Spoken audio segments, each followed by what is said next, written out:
Hi hello எல்லாருக்கும் வணக்கம். Life with nature Subha.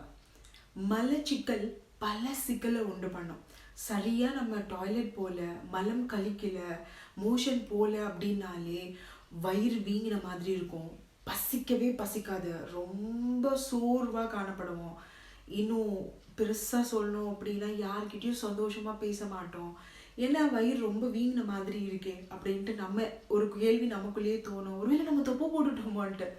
இந்த மாதிரி நிறைய இருக்கா, அடுக்கடுக்காக சொல்லிகிட்டே போகலாம். இன்னைக்கு வீடியோ முழுக்க முழுக்க இந்த காலையில் எந்திரிச்சோன்னே கக்கா போகாமல் இருக்கிற ஆட்கள், ஈவினிங்கும் கக்கா போகாமல் இருக்கக்கூடிய ஆட்கள், உதாரணத்துக்கு மலச்சிக்கல் பல சிக்கல்னு நான் ஃபஸ்ட்டே சொல்லிட்டேன். ஸோ ஒழுங்காக நீங்கள் அந்த டாய்லெட்டை வெளியில் தள்ளிடுறீங்களா? சொல்லும் போதே என்னம்மா நீ இப்படி சொல்கிற அப்படின்னா ரொம்ப ரொம்ப சிக்கலை உண்டு பண்ணிடும். நீங்கள் இதை காலையிலையும் சரி நைட்டும் சரி, இப்போ காலையில் ஒருவேளை டாய்லெட் போகிறீங்கன்னா நைட்டுக்கும் நீங்கள் சாப்பிடக்கூடிய உணவு இப்போ மத்தியானம் எடுக்கிறீங்கன்னா அது வெளியில் வந்துடணும் நைட்டுக்கு. இப்படி நீங்கள் ரெகுலராக ஃபாலோ பண்ணிக்கணும். சில பேர் சொல்லுவாங்க, எனக்கு காஃபி டீ ஏதாவது ஒன்று உள்ளே இருக்குன்னா தான் வெளியிலே வருது மேடம், நான் என்ன பண்ணுறது? இன்னும் சில பேர், நான் வாழைப்பழம் சாப்பிட்டா தான் எனக்கு வெளியிலேயே வருது, எனக்கு இந்த மலச்சிக்கல் பெரிய பிரச்சனை அப்படின்னுவாங்க. நான் அதுக்கான தீர்வு தான் இந்த வீடியோவில் பகிர்ந்துக்க போகிறேன். நிறைய ஸ்ட்ரெஸ்ஸை எடுத்துக்காதீங்க. லைஃப் இவ்வளோதான் அப்படின்னு சொல்லி ஹாப்பியாக ஜாலியாக ஒவ்வொரு டேயும் மூவ் பண்ணிகிட்டே இருந்தீங்கன்னா இந்த பிரச்சனைக்கு ஈஸியாக தீர்வு எடுக்கலாம். எப்படின்னு பார்த்தீங்கன்னா, நல்ல ஆரோக்கியமான உணவு. ஃபஸ்ட்டு நீர் சத்தும் நார் சத்தும் உள்ள காய்கறிகள் பழங்களை எடுத்துக்கோங்க. கோவக்காய், பீர்க்கங்காய், புடலங்காய், இந்த மாதிரி நீர் சத்தும், அதாவது சுரைக்காய், இதெல்லாம் நம்ம எவ்ரிடே ஏதாவது ஒன்று.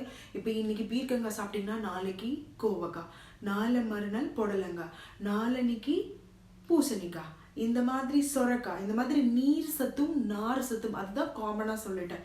நீர் சத்தும் நார் சத்தும் உள்ள காய்கறிகளும் பழங்களும் நீங்கள் எடுக்கும் பொழுது ரொம்ப ரொம்ப இந்த டாய்லெட் மோஷன் பிரச்சனைக்கு ரொம்ப தீர்வு கொடுக்கும். வாழைப்பழம் அஃப்கோர்ஸ், பட் வாழைப்பழம் சாப்பிட்டா தான் வருதுன்ற அந்த மைண்டை மாற்றுங்க. வயிறு ஃபுல்லாகிடுச்சு, நீங்கள் எது சாப்பிட்டாலும் உள்ளுக்குள்ளே வேலை செஞ்சுட்டு வெளியில் அதை தள்ளிடணும். ரொம்ப டைட்டாக போகுது, எனக்கு ரொம்ப நான் முக்கி போகும்போது ரொம்ப நாத்தடிக்குதுன்னா அப்பப்போ நீங்கள் கிளியர் பண்ணிகிட்டே இருக்கணும். அப்பப்போ டாய்லெட், அதாவது ஒரு நாளைக்கு காலையில் நைட்டு 2 வேளை நீங்கள் உங்கள் டாய்லெட்டை லூஸாக போகிற மாதிரி வச்சுக்கிட்டீங்க, அந்த மாதிரி உங்களோட பாடியை நீங்கள் செட் பண்ணிக்கிட்டீங்கன்னா இந்த மாதிரி ஸ்மெல்லே இருக்காது. ஒரு 4 நாளைக்கு ஒரு வாட்டி 3 நாளைக்கு ஒரு வாட்டி போயிட்டு இருந்தீங்கன்னா கண்டிப்பாக வராத பிரச்சனையும் பல பிரச்சனைகளை கொண்டு வந்து விட்டுரும். ஸோ சொல்ல வர விஷயம் என்ன, எவ்ரிடே ரொட்டீனில் காலையில் எந்திரிச்ச உடனே நான் மலம் கழிக்கணும் அப்படின்ற ஒரு மைண்டை செட் பண்ணுங்க.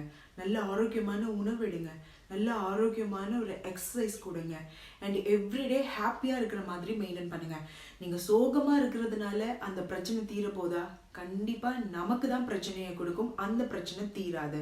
ஸோ ஹாப்பியாக ஒவ்வொரு நாளும் இருக்கிற மாதிரி உங்கள் மைண்டு, மனசுன்றது இங்கே தான் இருக்குது, இங்கே கிடையாது. முதல்ல அதை புரிஞ்சுக்கோங்க.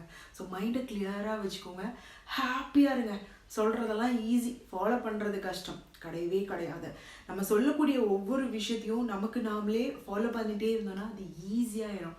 நல்ல வெஜிடபிள்ஸ் எடுங்க, நிறைய ஃப்ரூட்ஸ் எடுங்க, நீர் சத்து உள்ள காய்கறிகளை எவ்ரிடே எடுத்துக்கோங்க. அண்ட் இந்தியன் டாய்லெட்டில் போவோம் இல்லையா, நம்ம டாய்லெட் இப்படி உட்காந்து போவோம்ல, அந்த மாதிரி எடுத்திங்கன்னா இந்த கான்ஸ்டிபேஷன் பிரச்சனை ஒரு நல்ல ஒரு தீர்வு இருக்கும். தோப்பு கரணம் போடுங்க, டெய்லியும் ஒரு எக்ஸசைஸ்னால் தோப்பு கரணம், அது நல்ல உங்களுக்கு நல்ல ஒரு எனர்ஜியை கொடுக்கும். ஸோ இந்த மாதிரி விஷயங்கள் எல்லாம் ஃபாலோ பண்ணிங்க. நான் சொல்கிறத சொல்லிட்டேன், நீங்கள் ஃபாலோ பண்ணால் தான் உங்களுக்கு நல்லது. இருக்கக்கூடிய விஷயம் இந்த மலச்சிக்கல் என்ன பண்ணும் அப்படின்னா அடுத்தடுத்து வேறு பிரச்சனைகளை உண்டு பண்ணிகிட்டே இருக்கும். நான் சாப்பிட்றேன் ஆனால் எனக்கு வெளியிலே வரமாட்டேங்குது அப்படின்னு சில பேர் கம்ப்ளைண்ட் சொல்லுவாங்க. இந்த மாதிரி உணவுகள் இப்போ நான் சொன்ன மாதிரி நீங்கள் ஃபாலோ பண்ணீங்கன்னா எந்த பிரச்சனையும் இருக்காது.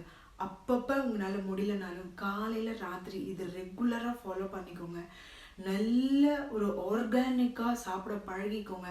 கண்டதையும் வாங்கி சாப்பிட்டுட்டு எனக்கு வரலையே, சில பேருக்கெல்லாம் பார்த்தீங்க அப்படின்னா, உதாரணத்துக்கு சொல்கிறேன், ஏதோ சம்திங் குக்கீஸோ பிஸ்கெட்டோ சாப்பிட்டேன், எனக்கு டாய்லெட்டே வரமாட்டேங்குது அப்படின்னுவாங்க. அந்த மாதிரி ஆட்கள் எல்லாம் தனக்கு என்ன சேருது அப்படின்னு பார்த்து சாப்பிடுங்க. ஓகே, அப்போ அந்த மாதிரி நேரத்தில் நம்ம வாழைப்பழம் சாப்பிட்டோன்னா போயிடும்.